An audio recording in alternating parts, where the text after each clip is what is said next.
Hey, it's David Miller again with the Miller Group of Keller Williams Realty. I'm here to help you get real estate smart about the 72 sold program.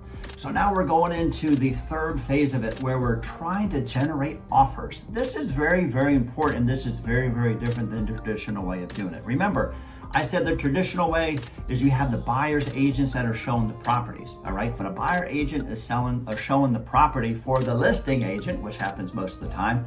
What do you think the buyer's agent is doing with their buyer? They're telling them all the bad things about the property. The listing agent should be there. So with the 72 sold program, your listing agent or a member of the team is always there to talk about the house. Now, it's a very structured process where it's a 7-step showing process to talk about your property. So we get them excited about you, and I'm not going to go through all 7 steps, but basically the bottom line is we're getting them excited about your house. We're having them feel like this is priced fairly because you want to get it sold in a timely fashion. And compared to the other properties out there, it is the best value on the market.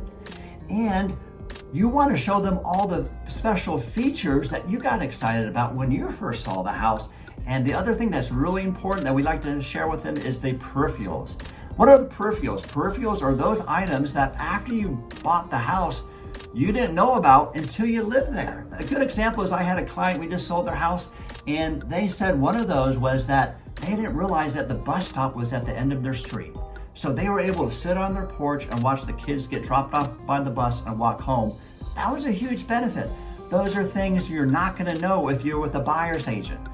Now, the last thing that we do, part of that 7-step showing process, is that if we ask them a very simple question that a lot of realtors just don't ask. I'm just curious, be honest with me. How does this house compare to the other properties you have seen? And if they have expressed some interest in the property, then we say, well, listen, sounds like you're interested. You know, there's a lot of people calling on the property. We have a lot of showings scheduled for Saturday already. If you like, I can talk to the seller to see if they'd be willing to entertain your offer before they have this event. And maybe if the offer's good enough and you guys come together on price and terms, that they will be willing to go with you. So typically, if they're interested, I ask that question, they say, yes, do that. We call the seller. Most cases, the seller is going to say, yes, we can do that. So what does that do? That takes care of the second problem. Remember, we want to create urgency to have them write an offer sooner rather than later because we know from a math perspective that the longer the house is on the market, the more it's going to decrease in what the offer is going to come in at. So that is the third phase of that, and I hope that you are now real estate smart.